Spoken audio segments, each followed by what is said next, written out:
Hello students, this is Amit Tiwari, your English teacher. Students, we have started reading the fifth lesson of First Flight book, whose title is The 100 Dresses Part 1. And till now we have studied that Wanda is a Polish girl who has migrated along with her parents from Poland to US and studies in a local school of US where she is not easily accepted by indigenous students because she is from altogether a different ethnicity, from a different culture, and she speaks a different language, and unlike others, means unlike other students, her name is quite unusual. She is not having any friend at all and always sits at the last bench of the room number 13 of school. Girls like Peggy and Maddie always make fun of her. Students, now let us see what happens next in the story.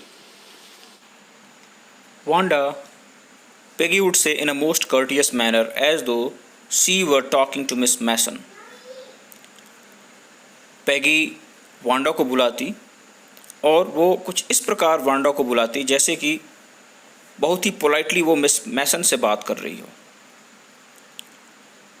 Wanda, she had say, giving one of her friends a nudge, tell us how many dresses did you say you had hanging up in your closet? Here the meaning of nudge is a gentle push. पैगी अपने friends को एक gentle push देते हुए Wanda से कहती, बताओ Wanda, तुम्हारे closet में कितने सारे ड्रेसेस हैं? 100, Wanda would say. 100? exclaimed all the little girl incredulously, and the little one would stop playing hopscotch and listen. Here, incredulously means showing unwillingness to believe. तो जब पैगी वांडा से पूछती कि उसके क्लोसेट में कितने सारे ड्रेसेस हैं, तो वांडा कहती कि उसके क्लोसेट में 100 ड्रेसेस हैं.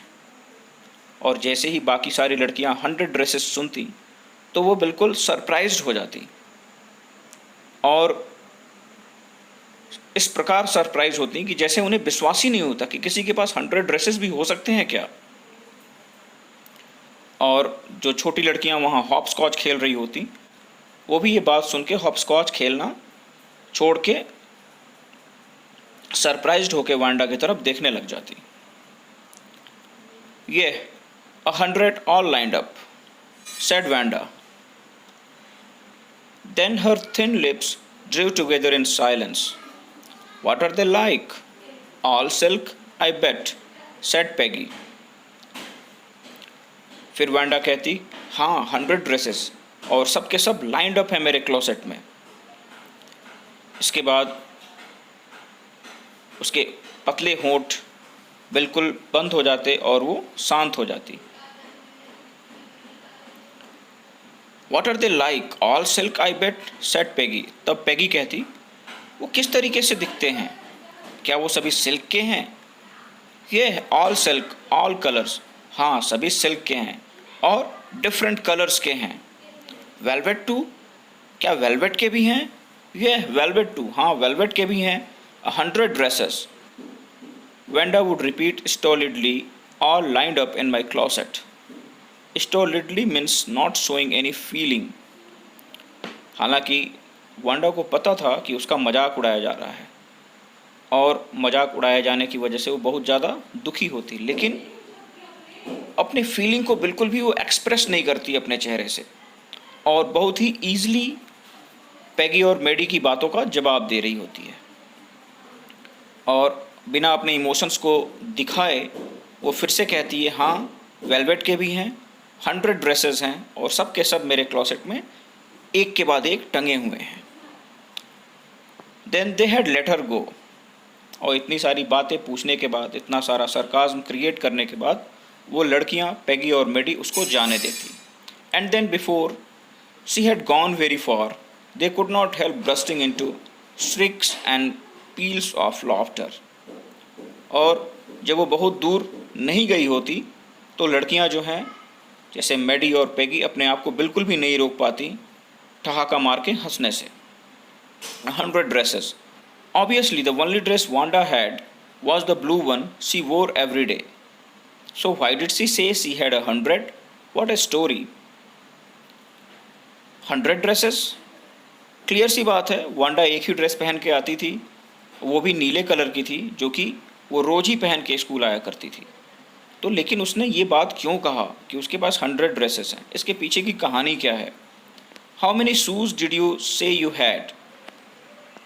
तभी उससे एक और सवाल पूछा गया कि बताओ तुम्हारे पास जूते कितने हैं? 60 pairs all lined up in closet. मेरे पास 60 पेयर शूज़ हैं और सब के सब मेरे क्लॉसेट में एक के बाद एक रखे हुए हैं. Cries of exaggerated politeness greeted this all alike. Now the girls cries creating a sarcasmic politeness and asked, all alike? क्या सभी एक जैसे हैं? Oh no, every pair is different, all colours all lined up. नहीं नहीं, हर एक pair बिल्कुल अलग है, एक दूसरे से अलग है और हर एक रंग में अवेलेबल है और सब के सब एक दूसरे के बाद लाइन से लगे हुए हैं मेरे क्लॉसेट में. वांडा इस तरीके से कॉन्फिडेंटली जवाब देती है बिना अपने फीलिंग्स को एक्सप्रेस किए हुए. हालांकि उसे जो सरकाज़्म उसके सामने क्रिएट किया जा रहा है, जो उसकी खिल्ली उड़ाई जा रही है, जो उसका मजाक उड़ाया जा रहा है, उन सब चीज़ों को वो बिल्कुल समझती है, लेकिन कभी भी एक्सप्रेस नहीं करती, कभी भी सामने वाले को ये जाहिर नहीं होने देती कि उसको इन सारी बातों से बुरा लग रहा है. Peggy, who had thought of this game and Maddie, her inseparable friend, were always the last to leave. पैगी जिसने कि ये गेम शुरू किया और मेडी जो उसकी बहुत ही फास्ट फ्रेंड है, हमेशा सबसे लास्ट में जाते थे क्योंकि वो लास्ट तक वांडा का मजाक उड़ाते रहते थे. Finally Wanda would move up the street, her eyes dull and her mouth closed, hitching her left shoulders every now and then in the funny way she had, finishing the walk to the school alone. और finally Wanda जो है अपना मजाक उड़ाए जाने के बाद वहाँ से स्कूल के लिए मूव कर जाती, स्ट्रीट में मुड़ती और उसकी आंखें जो है बहुत डल हैं, उसका मुंह बंद है और बार बार वो अपने लेफ़्ट शोल्डर्स को ऊपर की तरफ उचकाती है, जो कि बहुत ही मजाकिया सा दिखाई देता है और इस प्रकार अकेले ही वो स्कूल की तरफ चल देती है. Peggy was not really cruel. She protected small children from bullies. अब यहाँ पे पेगी की बात की जा रही है, पेगी के बिहेवियर के बारे में बताया जा रहा है. कहा जा रहा है कि पेगी जो है वास्तव में बहुत क्रूअल नहीं थी. वो अक्सर जो है छोटे बच्चों को बुलीज से या बदमाश बच्चों से बचाया करती थी. And she cried for hours if she saw an animal mistreated. और वो घंटों रोती रहती जब वो देखती कि किसी जानवर के साथ अत्याचार किया जा रहा है, किसी जानवर के साथ मिसट्रीटमेंट हो रहा है. If anybody had said to her, don't you think that is a cruel way to treat Wanda? और जब कभी उससे कोई पूछता कि तुम्हें नहीं लगता तुम वांडा के साथ बहुत ही क्रूअल ट्रीटमेंट करती हो, बहुत ही क्रूअल तरीके से बिहेव करती हो, she would have been very surprised. तो बहुत ही आश्चर्यचकित हो जाती. Cruel? Why did the girl say she had 100 dresses? तो वांडा ऐसा क्यों कहती है कि उसके पास 100 ड्रेसेस हैं? Anybody could tell that was a lie. कोई भी कह सकता है कि वो झूठ बोल रही है. Why did she want to lie? वो झूठ क्यों बोलना चाहती है? And she was not just an ordinary person, else why did she have a name like that? और वो कोई ऑर्डनरी पर्सन भी नहीं है. अगर होती तो उसका नाम ऐसा नहीं होता. वांडा पेट्रोन्स्की बहुत ही अलग नाम है. इट मीन्स कि वो कोई ऑर्डनरी पर्सन नहीं है. तो वो झूठ क्यों बोलती है? वो ये क्यों कहती है कि उसके पास 100 ड्रेसेस हैं, 60 पेयर ऑफ शूज़ हैं? Anyway they never made her cry. फिर भी वो कभी उसे रुलाना नहीं चाहते. As for Maddie, this business of asking Wanda every day how many dresses and how many hats and how many this and that she had was bothering her.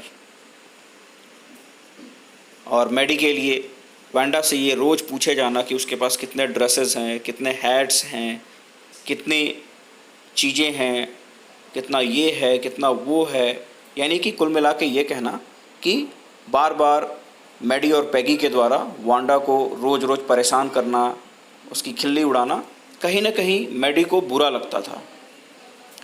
Maddie was poor herself, Maddie खुद गरीब थी। She usually wore somebody's hand me down clothes. Hand me down cloth means old clothes handed down by someone else, पुराने कपड़े जो किसी दूसरे के द्वारा किसी दूसरे को दिया गया हो। तो यहाँ कह रहा है कि मैडी जो है खुद गरीब है और वो भी हमेशा दूसरों के द्वारा दिए गए कपड़े ही पहनती है। Thank goodness she did not live up on Boggan Heights or have a funny name. और शुक्र है कि वो बॉगन हाइट्स में नहीं रहती और उसका कोई फनी नेम नहीं है। So students, this is for today, and in our next video we will try to cover up the rest part of this story. Till then, have a good day.